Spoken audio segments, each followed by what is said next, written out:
We're adjourned for the next meeting. Ms. Hamlin. Right away.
Finance, Insurance, and Section 16 Lands Committee will come to order. Present are myself, Mr. Mike Lagarde, and Mr. Roger Dehart. Other members present are Ms. Benoit, Mr. Ford, Mr. Voisin, and Superintendent and staff. First item on the agenda is the matter bearing upon the October 10th, 2023 Insurance Advisory Committee meeting. Mr. Constranza and Mr. Fontaine, because in this first item, Mr. Fontaine will do the hub report.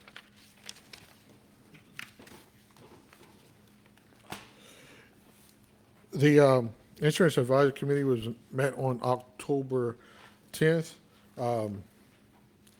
You'll see from the minutes that we had deviated, and we'll get to that item later on in the agenda. So I won't get too much on that, but we did go through the group medical claims, which Mr. Fontaine will go through. We presented to the committee the Willis Towers Watkins report, which is basically an audit of the insurance program, our group health and plan, and it pretty much tells us what we would end with at the end of this year and still have some carryover on. And also, it will also tell us what we can expect for next year. And it's predicting about a $40 million, a little less than $40 million next year in just health claims.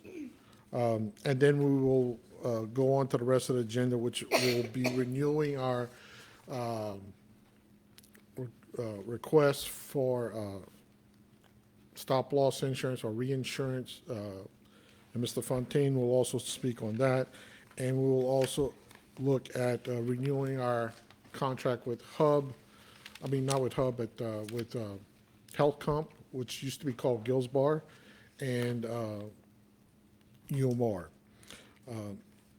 The Insurance Advisory Committee was very happy with everything we basically presented to them, especially when we get into the information about some of the prescription drug changes. It's not so much changes as helpful things that will help us save money. So I'd like Mr. Fontaine to come in and go over a little bit, catch you up on a couple extra months of numbers that came in.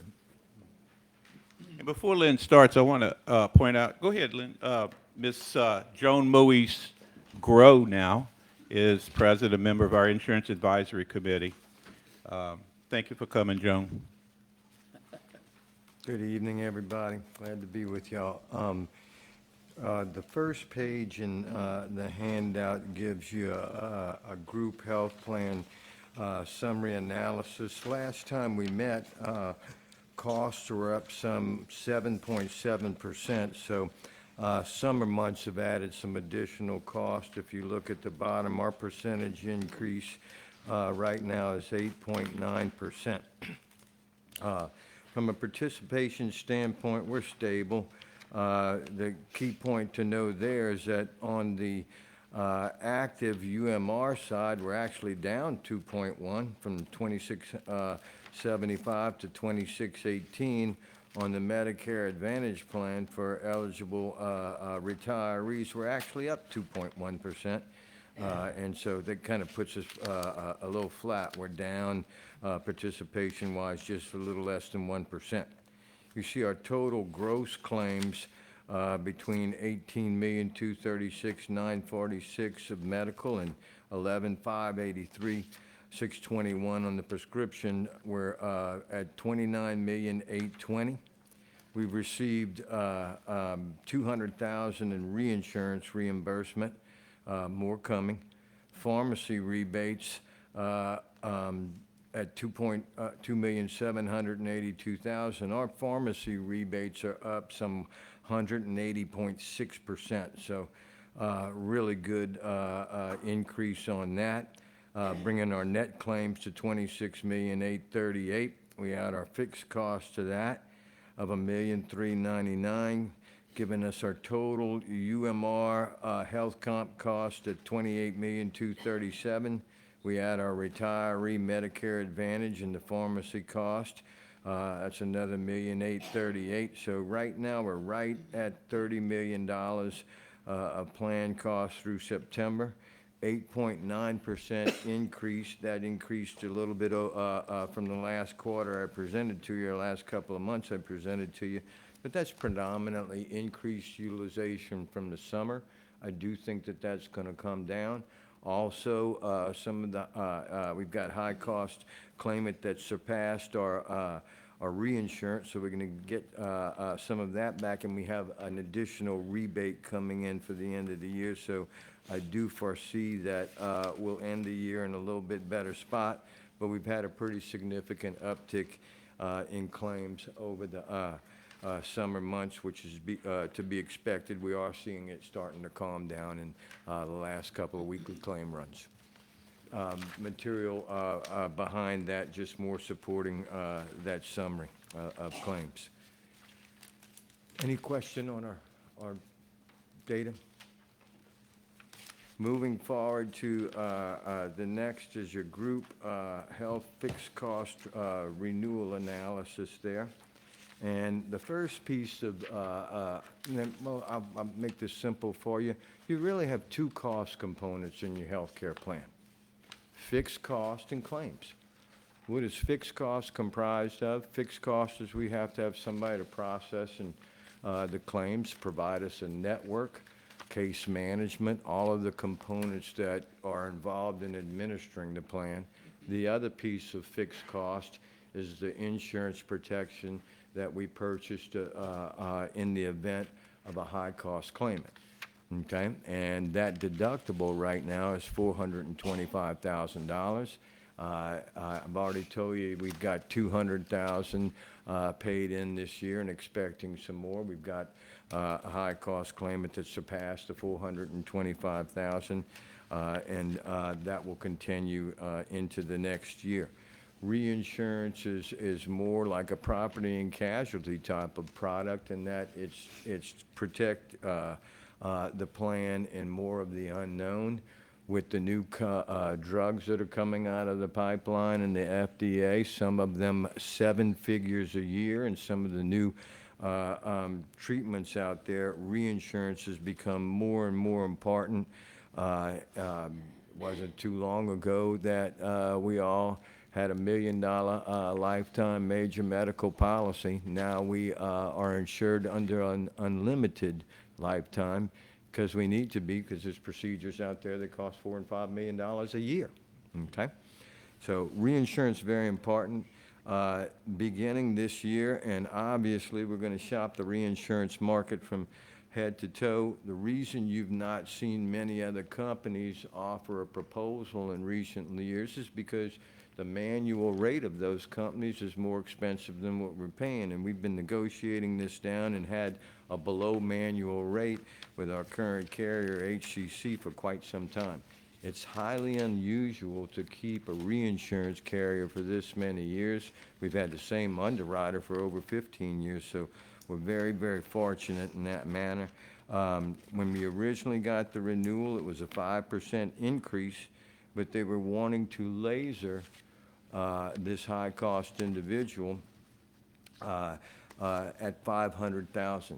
A laser means that that's an increased deductible on that one individual. For some of you who have been in the board for quite some time, you remember lasers in the past. We had a $1 million laser several years ago that we held for a couple of years on a high-cost child.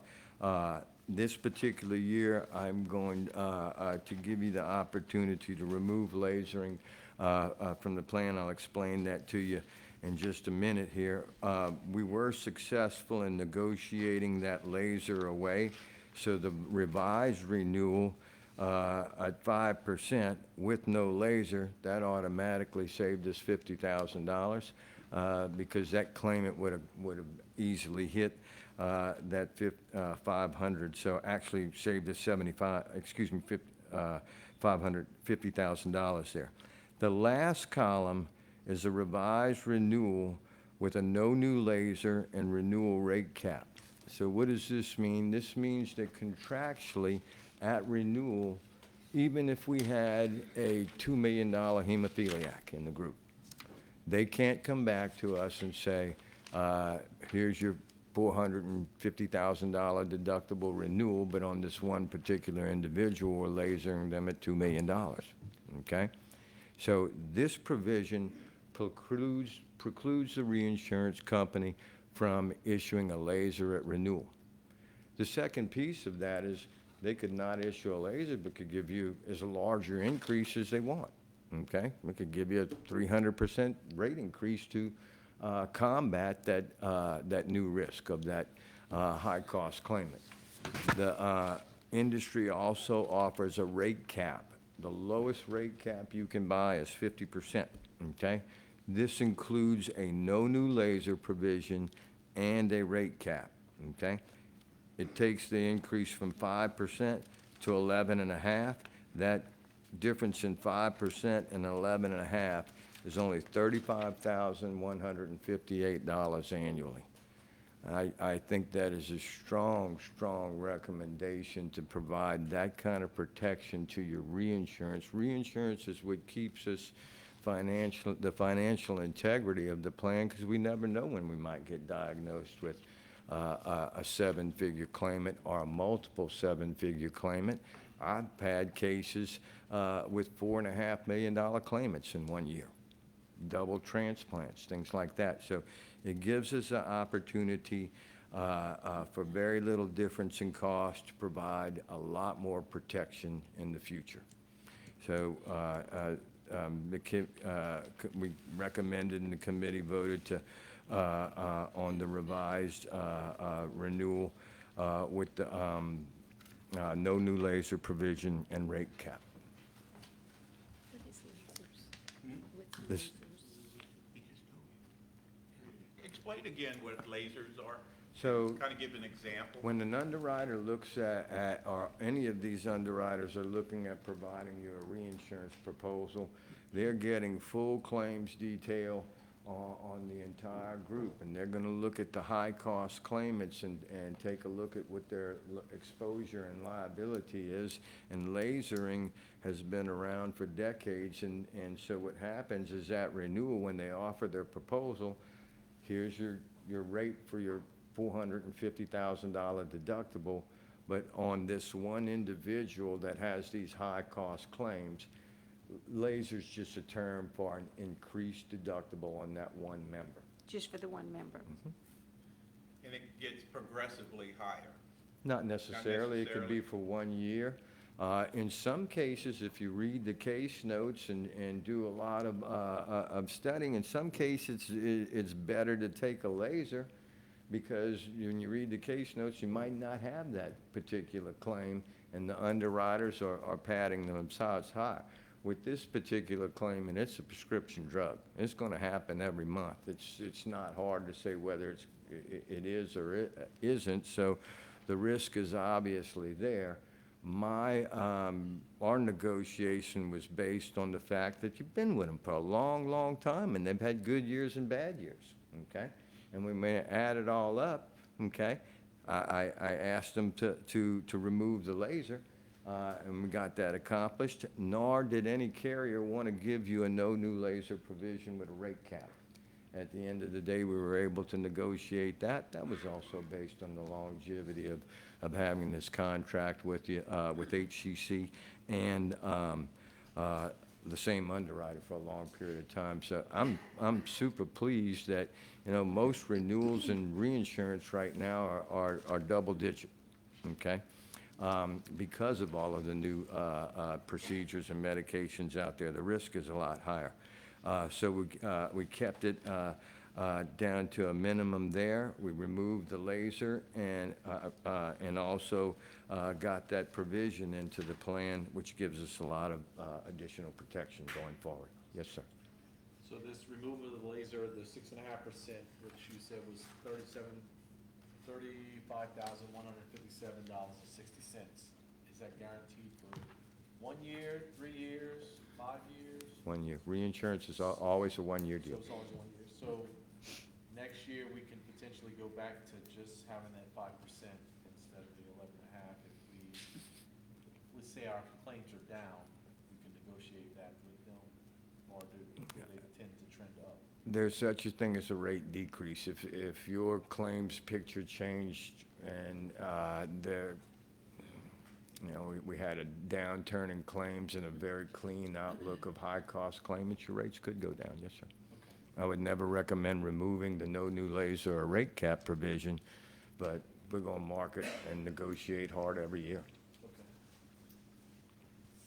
I want to clarify why I was confused with lasers. We have lasers insurance at Nichols. Some faculty have lasers, and some faculty have teacher retirement. Has It's a nothing- retirement system. No bearing on that terminology. Right, whatsoever. well, it's a laser retirement system, but that's why I. But in your case, LASER stands for the Louisiana School Employee Retirement System. Okay, his laser is. I didn't know what his laser stood for, Okay. that's why I'm asking. It's just insurance industry's terminology. Yeah, it's just an increased deductible on a high-cost member. Okay. Best way to define that. So any questions on the reinsurance renewal? The committee had recommended the renewal with no new laser and rate cap provision. And then the next piece, Yeah, you're moving into item 3. You finished the hub report? finish the hub report, yes. Okay. Y'all have any questions for Mr. Fontaine on the hub report? One more question. Do we have an option to renew at the same rate a year from now, or does it always have to go back to negotiation? Always has to go back to negotiation because it's going to be based on what the claims experience is at that particular time. And just to follow up on Mr. Ford's comments, that I'm looking at in the Insurance Advisory Committee report, this might be a Curtis question. We're going to finish the year 2023 with about a little over $38 million in paid claims. And then the projected claims for next year would be about $39,800,000. And so we're looking at about $1.8 million more in claims next year. And we usually are pretty much on the money with with these projections, right? They've been a lot higher than the actual in the past, and, you know, they're doing that specifically on trend. Some of the things that'll be increasing to offset that would be our prescription drug rebates and some other cost-saving strategies that we can put in the plan. So the actuary is always going to take a look at your current claims and trend them with industry trends and all of that type of thing. Our opportunity to do better in trend is what kind of cost-saving strategies can we incorporate into the plan and constantly negotiate higher rebates on your prescription drugs and things like that. Any questions for Mr. Fontaine? Thank you, Lynn. And just to give you all an idea of the scope that the Insurance Advisory Committee does, everything that we're going to hear tonight in these next few motions, they've already vetted and reviewed it, including the probably even a more detailed report that Mr. Fontaine gave us on this hub. They go through all that in detail. The actuary reports, they go through all that in detail. So they take care of a lot of stuff for this board that otherwise might take us 2 nights. Yeah. Thank you, Lynn. You're welcome. Next item up is Any consideration. recommendation, did y'all vote on? No, we're going to item 3 now. Oh, okay. That was consideration of approval for group health stop-loss reinsurance. The committee recommends that the board approve and accept the renewal proposal from HCC Insurance Company for group health stop-loss reinsurance with a specific deductible of $450,000 per claim with $250,000 tiered split fund, including a provision for no new lasers and a 50% rate cap at a renewal for an estimated annual cost of $608,344.80, effective January 1st, 2024 through December 31st, 2024. Who wants to do that one? You just did it. That's what I'm Okay. telling Right. you. You got it. So I You have, gotta Vote on it. Yeah, but I never read it, All right, okay? all right. Do we have Mr. Lagarde, and seconded by myself? Any members of the public wish to address this? Mr. Lagarde? Any other members of the board? Okay. No objection. The item will go to the full board next month. Consideration of approval for the Group Health Preferred Provider Organization.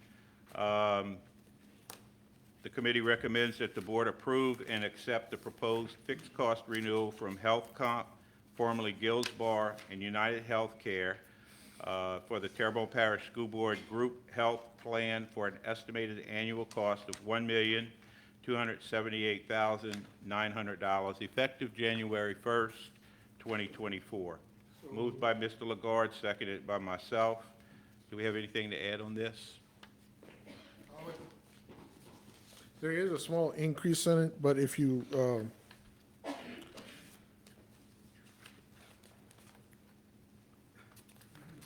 on page 7, it'll talk about chronic care management. Chronic care management was part of the Gillsbar plan that, for those who were diabetic, asthmatic, or had some other kind of chronic disease, Gillsbar would reach out to them, call them, say, are you meeting your doctor's appointments? What's your A1C? Are you doing this and this and this? That cost is $3.60 per person per month. Not who's in the program, but per our population. It's costing us about $9,000, $10,000 a month, depending on how many employees we have. We did not see that this was, we were basically getting our bang for our buck, so and it's about $114,000 a year in cost. So we dropped that out of the renewal. So it's about a $2.50, $2.50? $3.60, no, I'm talking about the increase with. $2.56. $2.56 is the increase. We're dropping that, and we're gonna get also a $25,000 implementation fee from Gillsbar UMR to implement the plan, and it'll be for 2 years.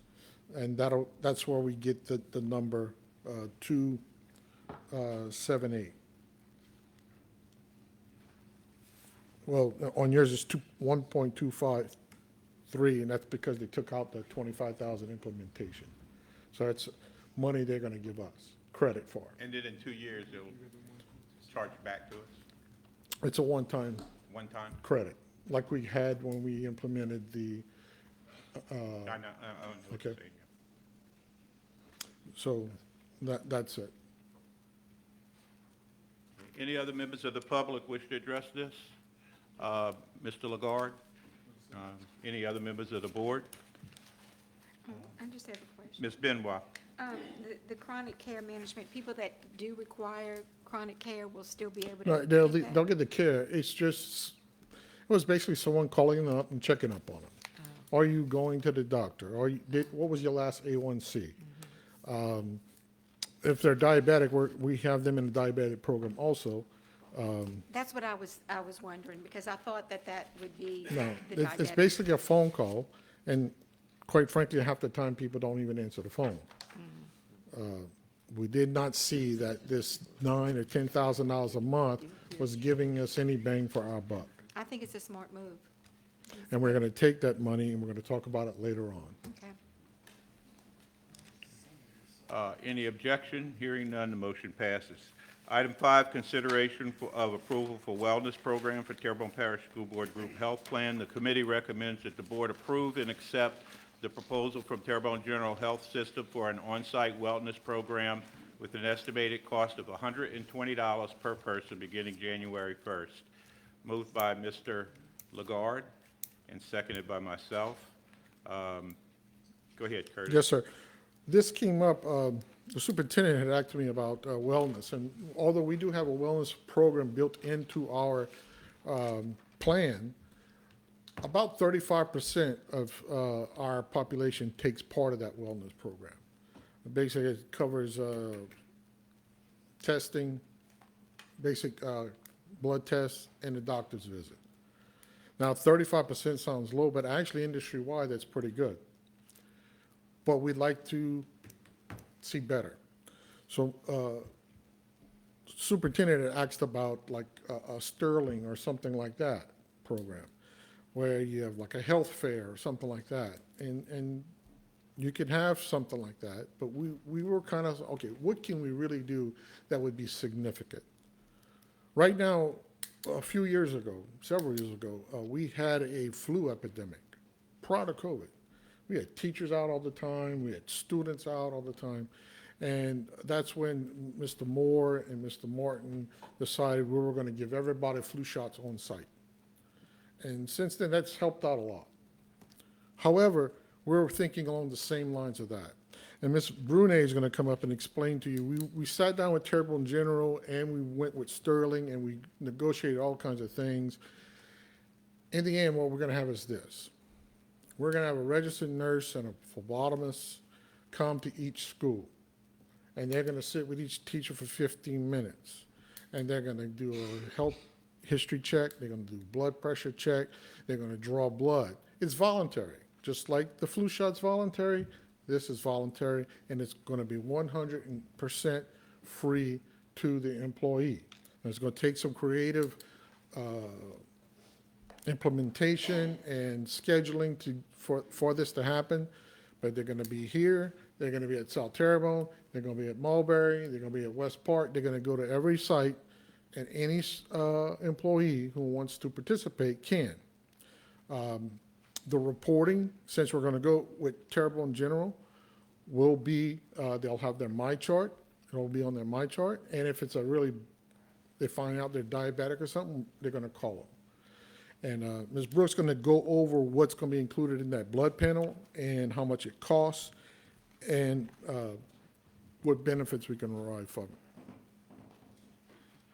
Hey, everyone. I know y'all are tired. I'm going to try to be brief here. But as Curtis mentioned and Lynn mentioned, the chronic care management piece is costing the school system $360 per employee per month for 2,600 health plan members. That's $9,300 a month or $112,000 annually. So by pulling that out of the fixed costs that we pay health comp every month, we can take that money and use it for this wellness program. So 35% of the population's using wellness. Some of those are retirees, and the older folks are the ones that tend to go and have that wellness visit.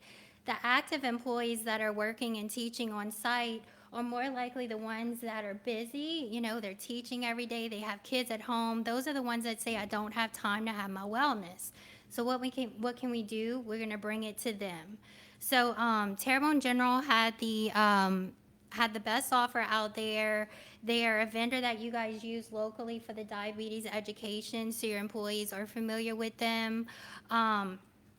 If we get 40% of the folks, of your active employees, which you have about 2,000 active employees to participate, you're looking at $96,000 in costs. That's cheaper than the money we're saving by pulling that chronic care management piece. If we get 50%, if we get 1,000, great, that would be fabulous. You're looking at about $120,000 a year. So $120 per person. That's money well spent, because if we find one terminally ill employee or just someone who can treat a condition earlier on and they're not on the operating table later, we're saving money right there. So if we can prevent one heart attack, one diabetic from having kidney failure, I mean, it's worth it right there. So we're doing this to prevent chronic care conditions from happening in the future, and we're bringing it directly to the employees, making it convenient for them. So the way it'll work, we'll implement this plan with Curtis. We'll set the timeline. We're looking at the beginning of the 2024 plan year. We'll set a schedule for each school location. The employees will know when they're coming on site. They can get their wellness screening scheduled. We'll have an RN on site to do a consult. The RN will check their blood pressure, resting pulse, do a body composition analysis, and then there'll be a phlebotomist there to do a lipid panel, which checks for cholesterol, hemoglobin A1C, that checks your glucose level over a period of time, so those undiagnosed diabetics could potentially get diagnosed with this wellness visit. Complete blood count panel checks for anemia, infection, leukemia, checks your white and red blood cell count. Also a complete metabolic panel, which checks for your liver and kidney function, and your thyroid panel. And for those male employees, they'll also do a PSA check. A lot of folks too, if they're over 40 and they're due for a mammogram, those females maybe don't know that they're of that age. They're just not focusing on their age and when those wellness visits are due to them. So the RN will suggest certain wellness procedures that they're eligible for based on their age. They'll also help them find an in-network UMR provider and help them schedule those preventative wellness visits. So we're trying to make it as easy as possible to get everyone healthy, make them informed of what wellness services are available to them. And as Curtis mentioned, before they leave, they will know how their results will come to them. They'll make sure they have an active MyChart account. They'll make sure they have an active phone number, email address on file. They'll make sure they know how they'll be contacted. So they'll contact those with abnormalities, and if they're abnormal, they'll suggest what provider or what provider type they need to see for those follow-up visits. So hopefully we get those folks in that haven't had a wellness exam in a while, and we find some undiagnosed medical conditions, treat them early, and get everyone healthy. And all results are totally confidential. Yep. The system will be provided with an aggregate report, but not on any individual. I was going to ask that. Brooke, this is going to completely replace the wellness visit that's currently in the No. plan? That's still available? That- So my question is, how will we be able to, we get one wellness visit a year. So what if somebody goes to their doctor for their wellness visit, then the nurses come into the schools and they get another one? It's okay. I mean, We'll pay for both? Okay, that's what I wanted to know. it's, One's a doctor's visit, Uh-huh. and the other one, and then they get blood panels at both. We'll pay for both blood panels. Say that again? We'll pay for both blood panels. Wow. One's a visit, the other one is you might have a visit with a blood panel. Uh-huh. You may have a visit with a blood panel, you may have a visit without a blood panel and get it attributed to wellness. no matter what you do, if you do one and you still want to go get your blood drawn, we'll cover that. Okay, No problem. that sounds good. Somebody had a question? Dane? So for retirees, they would just go to their doctor? No? Correct. Well, you could pick a site that's convenient for you. You could probably, am I right in saying that? If I'm retiree, can I pick a school? I that's mean, near my it's house? totally up to you guys if you want to include the retirees in the scheduling. That's part of the planning process, I guess, if we want to allow That'd be them on wonderful. site. I've seen that done, and I okay. think that would work if we The, could coordinate that. For those, it would only be for those retirees, if we include them, who do not have Medicare Advantage. If they have Medicare Advantage, they have their own wellness program. Okay. And all that is free for them anyway. That's true. I think we can accommodate. I'm Here. curious, I have a I think more people are going to use this than y'all are anticipating, because just looking at the number of people, how many people took the flu shot? Yeah, but, you know, I mean, that's so convenient to do. This is just coming and drawing blood and then getting results back. I hope we have a high utilization and it costs our, because in the long run, it will save our plan quite a bit of money, even though we're paying, you know, more than, a little bit more.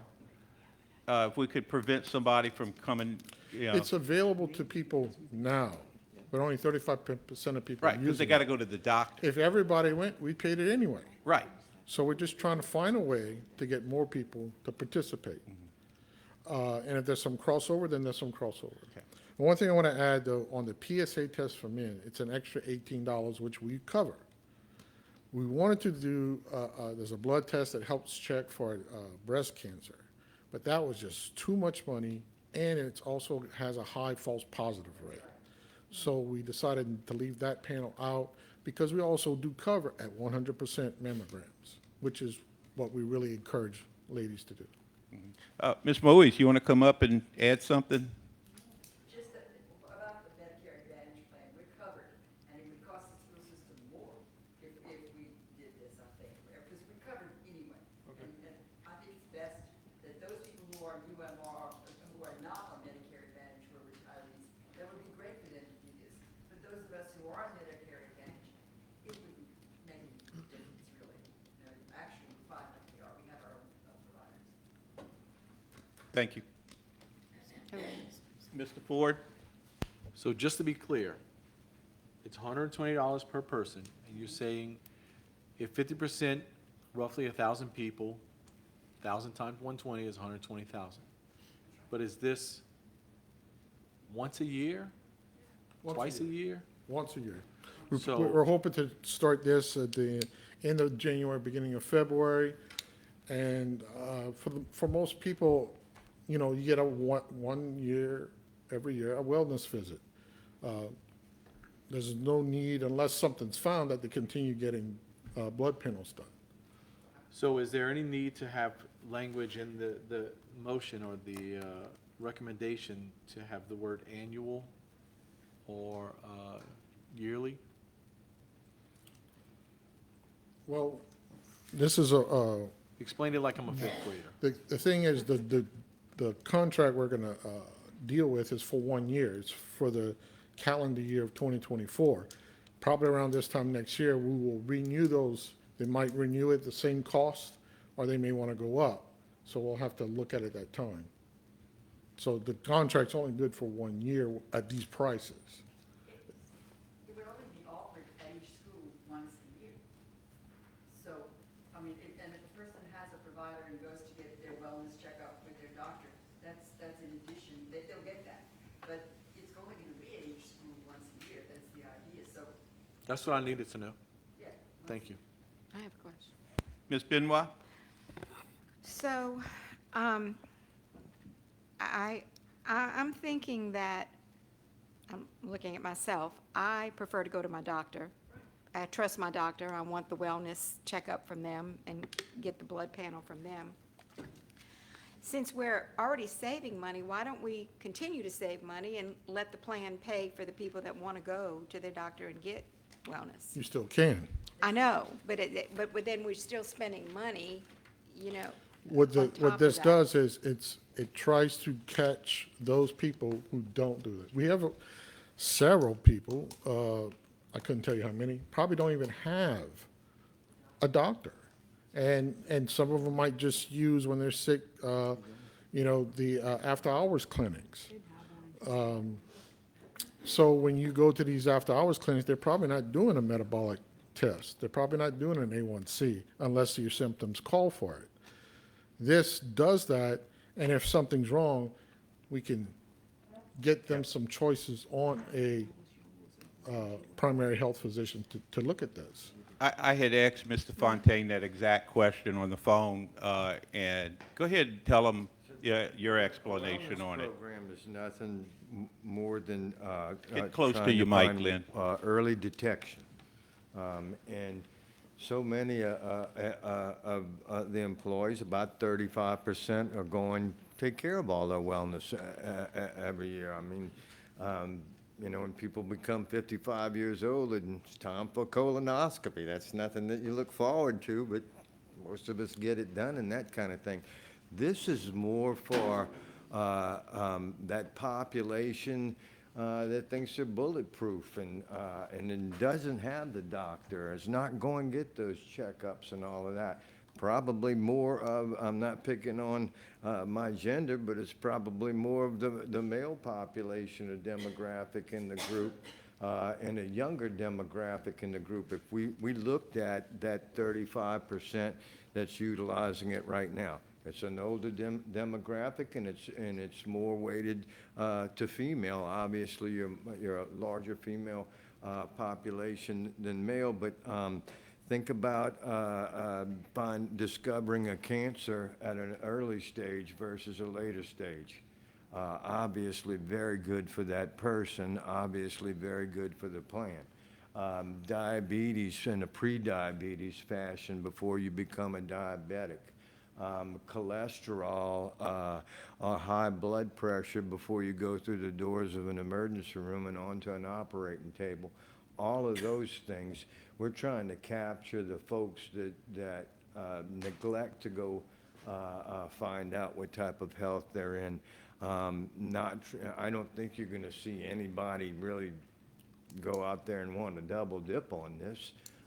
Maybe some folks might that are really, wanting to know their numbers like diabetics and things like that, but that's not really a bad idea. I hope we hit 90% on this because it's money well spent. So if you hit 90% and you spent $225,000 on this, of which you already had 112 from your disease management that you pull, it's still got way more return on the investment than any other thing I can think of. The healthier we get your membership, the lower your claims are going to be. That's what it's all about. I just think people should make their own decisions about their health care and take care of themselves the way they want to and not be. This is just offering something to that population that chooses not to. Just to motivate them and make it easier for them. You got to come to the mic. Just because you're older than me doesn't mean you don't have to go to the mic.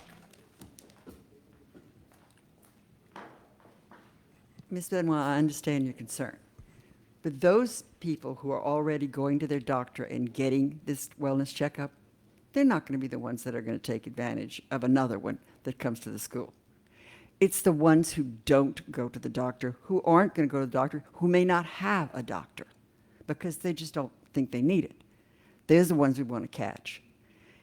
And it's really important. It is what he said about catching them early. We're going to save the plan a lot of money, and we may save some lives. So, yes, I agree with you. They should take care of their own stuff. But I have known, I've been in the system, I just retired, and I've been in the system 30-something years. There weren't many of us who were taking advantage of the wellness plan. And they needed to, because they weren't healthy and they thought they were.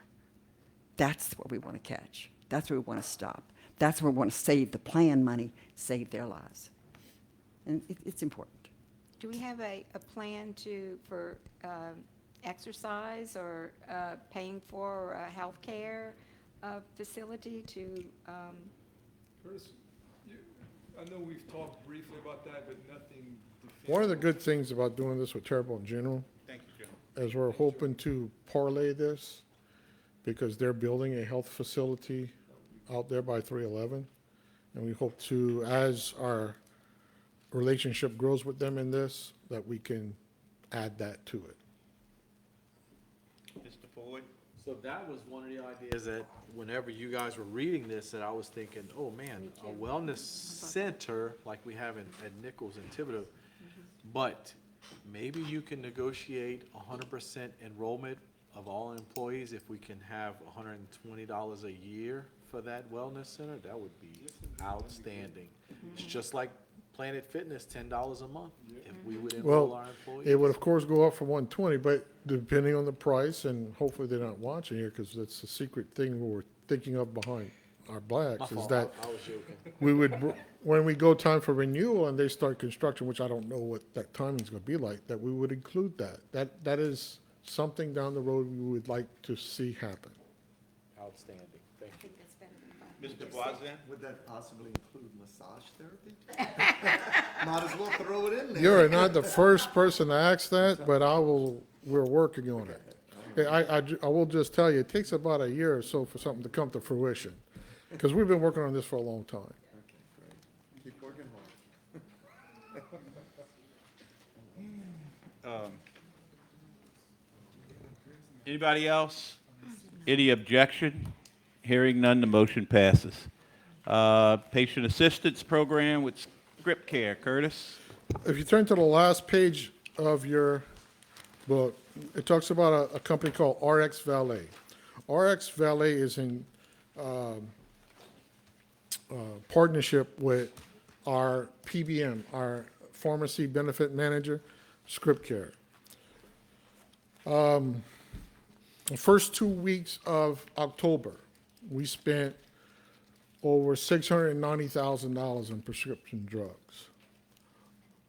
We have a great plan with a great formulary. A formulary is the list of drugs you're allowed to take. If a drug is not on that list, it will try to get you to go on a different drug, or you'll have to pay extremely high copays, or you'll have to pay for it all yourself. We have a very good formulary.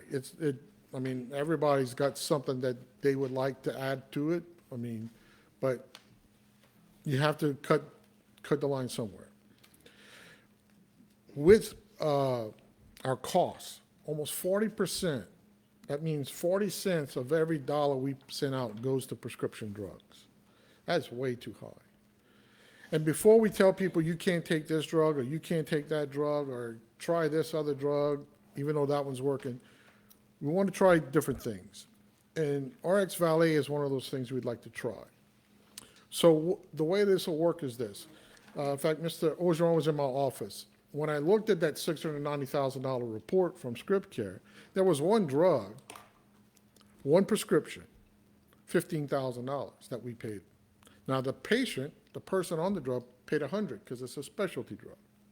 There was another one drug, one person, one prescription, was $25,000. So we took those drugs. So let's say someone's on that drug. Well, they'll have a couple things. One is the Patient Assistance Program. And Mr. Fontaine will kind of explain a little bit more about it. And what that is RX Valet will scrub our drugs. They'll look at every drug we use. And then what they'll do is say, okay, these drugs qualify for what they'll call patient assistance. Patient assistance is funded by the drug companies, Pfizer, Bayer, all these other, Novo, all of them. And they put this money, because if you can't afford your drug, you may qualify for, you ever seen that in the commercial? Well, this is kind of what that is. And what we'll do is we'll contact that person, because they will go through us, and we want us contacting, not somebody with RX Valet, and they don't see I don't know that number, I'm not gonna talk to them. That person meaning one of our employees. Our employees. And we'll call person X and we'll say, hey, you might qualify for assistance. Instead of you paying $100, come in, we'll fill out some forms, we'll send it in, and if you qualify, you don't have to pay $100 copay. And that cost of that drug will come down a lot. In fact, they might not have to pay that, and we might not have to pay anything, or very little. The other item is basically an international program using only Tier 1 countries. The drugs we looked at, the one that was 15,000, it was available through getting it through a pharmacy in Canada, the RX Valley sister company in Canada, in Vancouver, British Columbia. And we would basically do the paperwork, get the prescription from the doctor, forward it to that company, and instead of 15,000, it would be like 3,000. We pay a 10% fee of $300 for that drug, but we're saving $6,700, and that person's saving $100. Now, if they don't want to participate, they don't have to participate. They'll continue paying that $100. We'll continue paying the rest of it, and we'll go on from there.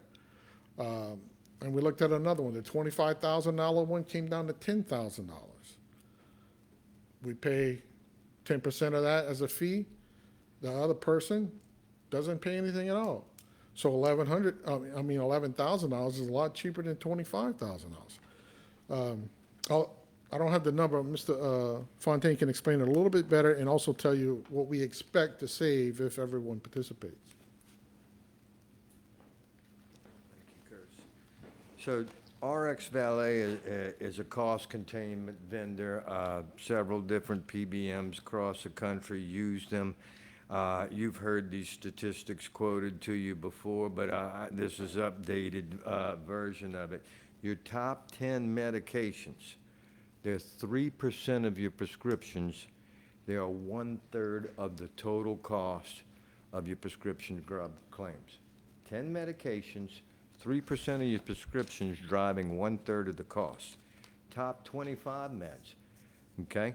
5.4% of your cost, 5.4% of the prescriptions, 52% of your total prescription drug spent, okay? I told you earlier, we're talking about a high-cost claim. It's going to go past $500,000 on prescription drugs, okay? So how does it work? Script Care is going to scrub claims constantly. The medications that fall in the category of patient assistance are going to be identified. Those members are going to be contacted, and if they qualify financially, okay, we're going to walk them through the application process. What do they get? Free medication. There's no more copay. They're motivated to do this. How do they qualify? By income. What's the qualifications? About 72,000, 72,000. And it depends on what manufacturer. Some might be 60,000. The average is 72. Some might be more like 80,000. But there's different financial qualifications. Now, a family's got maybe 120,000. So obviously, most of your membership's going to qualify for this at 70,000 individual, 120,000 family. So this decreases the cost of the medication by 90%, okay? Why? Because you're taking the cost of the medication, it's going to be paid for by the manufacturer. The RX Valet is going to keep 10% of it, so you've just saved yourself 90% on a high-cost medication. If we have a $100,000 medication, it's going to cost us 10 if that member qualifies for patient assistance. The next one with the international sourcing, same process. We scrub them. And I think we're all aware that we manufacture medications in this country, ship them across the border, and all of a sudden they cost 40% less. We're not talking about stuff in crazy packaging. We're not talking about second-rate medications. We're talking about the exact same medication, exact same kind of packaging, and just by getting it from Canada, we're talking about saving some 50 to 60% on those meds, okay? If neither one of those two, and these are only coming from Canada, Great Britain, top-tier countries, Canada, Great Britain, and Germany. Nothing from Indonesia or anything like that.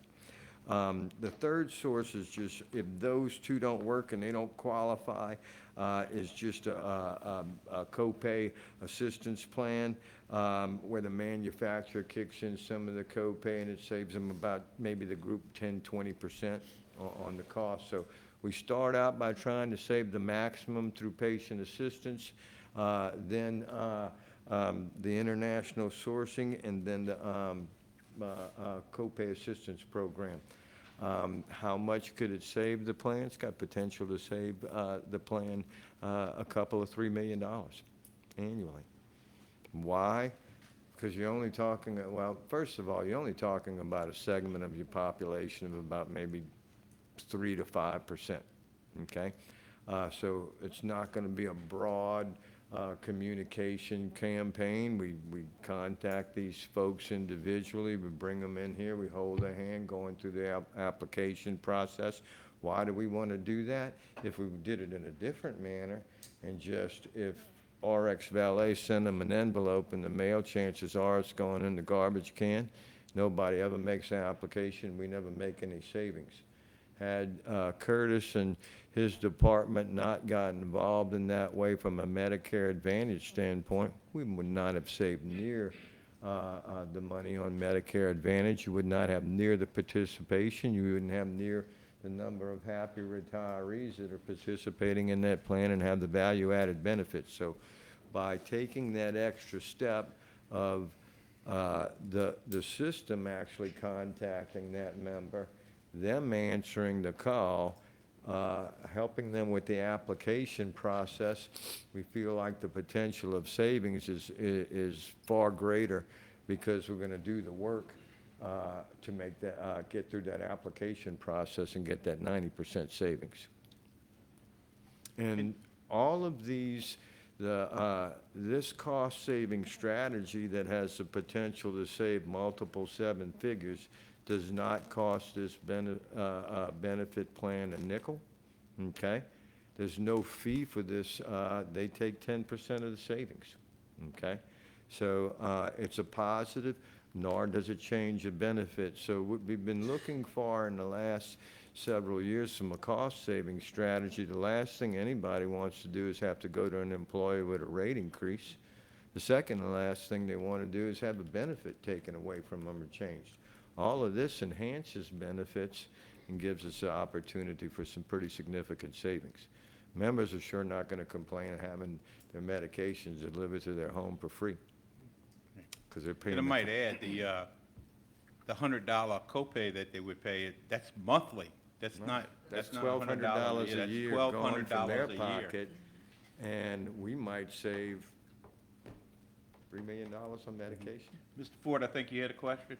Are there any concerns that RX Valley could not get some of those hard-to-find prescription drugs? I noticed some for diabetics and some other conditions that, as the year goes on, those drugs get harder to find.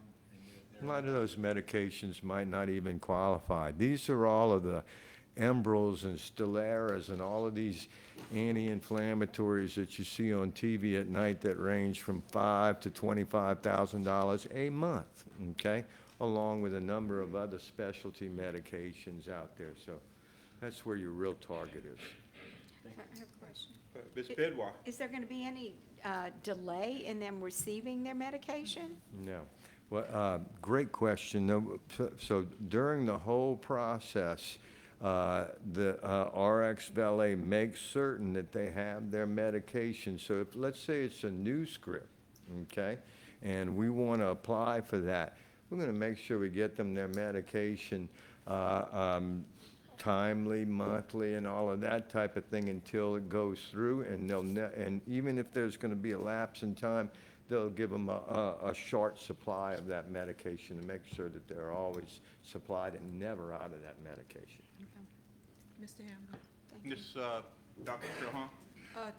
to allay your concerns, I personally am on a patient assistance program for my Eliquis. I take Eliquis.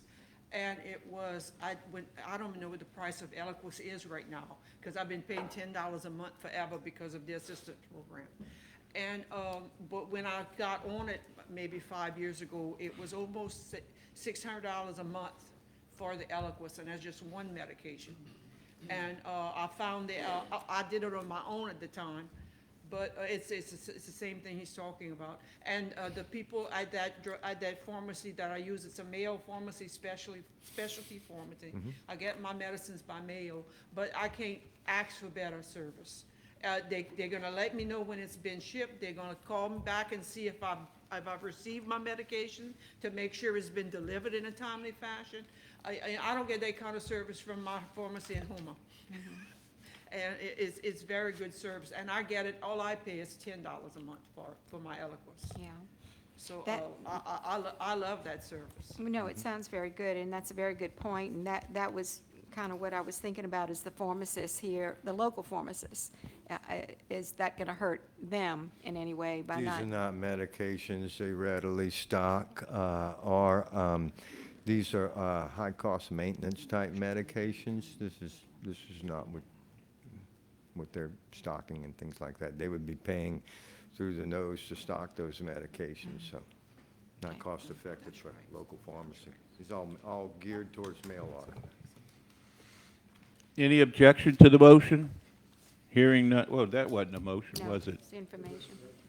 Can we make a motion? Does this need to go back to the Insurance Advisory Committee? Wait, I saw that in the notes. Do y'all want to entertain a motion on this tonight? Or do you want to bring it, why don't you bring the motion to the full board? It's under the purview of implementation and plan administrator, so it doesn't need a vote. Okay, It doesn't cost the board anything, so there's nothing for them to approve. okay. So are we gonna do it? Yes, Okay, it's a done deal then. it's FYI. Okay. Y'all heard that? This is a done deal. It's already in our plan as of January 1, right? Well, we're gonna try to get it for Bill. We wanna make sure we scrub information, approach everybody, and get everybody. the Okay. information. Thank y'all. Item 7, matter bearing upon the monthly budget to actual comparison report and the monthly sales tax collection update. Ms. Klingman.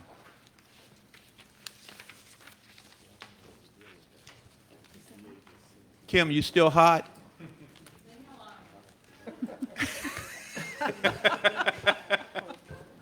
Yeah, I see you fanning yourself over there. Would you like me to go over and touch someone for you?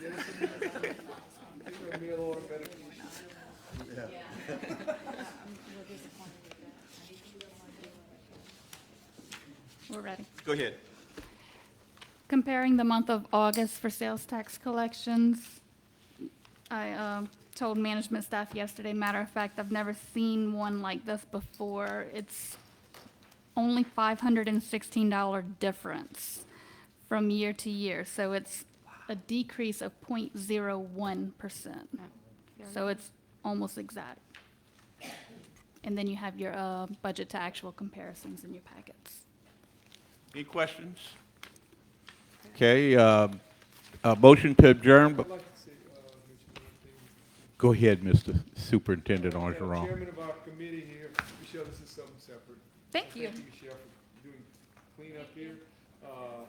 Congratulations, Mr. Hamner, Louisiana Teacher Retirement Association State President. He was elected that today, so congratulations. Thank you. Yeah, your campaigns are just, You beat me to the punch there, Mr. Awesome. Orgeron. Well, I went to- Yeah, I was ecstatic to find out that I was nominated by the nominating committee, and there was no opposition to it, no other, first time I ever ran for something, I didn't have to have a compete with somebody. The first time I ever ran for anything that unopposed. So the executive committee, which was in Baton Rouge, we had our state convention this week, Sunday, Monday, Tuesday. And yesterday at the executive board meeting, they ratified me as the new state president for the Louisiana Retired Teachers Association. And we'll be representing, we have 17,000, a little over, almost 18,000 members. that represents 72,000 retirees just in TRSL. And we have been growing ourselves to partner with other flagship retirement systems in the state, like the state police retirement systems, the state employee retirement system, and there's also the school employee, the lasers retirement system that we will be advocating for in the legislature, and I'm excited. I'm excited. It's a big, big honor and a big, big responsibility. I want you to get rid of that windfall elimination. That's one of our goals is the windfall elimination and the government pension offset. It's an uphill battle, but it is part of our legislative priorities to totally repeal WEP and GPO. Before we all pack up and get ready to leave, we always still have executive committee.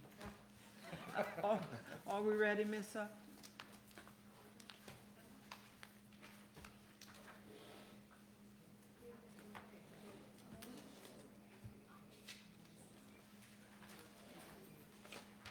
All right. Call into order the Executive Committee of October 17, 2023. Present with this evening is myself, President, Mr. Voisin, Vice President, and Mr. LaGorde, Member. Also present are Mr. Clyde Hamner, Debbie Benoit, Matthew Forward, Mr. Orgeron, and his staff. Examination of invoices for the current month, including supplemental payroll and travel expenses. Item number 3, do we have any committee member concerns? No. Do I have a motion to approve the invoices? Moved by Mr. Voisin, second by Mr. LaGorde. Any public comment? Mr. Voisin, Mr. LaGorde. Any other board members? Any objections? None heard, so ordered. No, not- Oh, we have one more thing. Being there no more business on the executive committee agenda, the committee meeting is adjourned.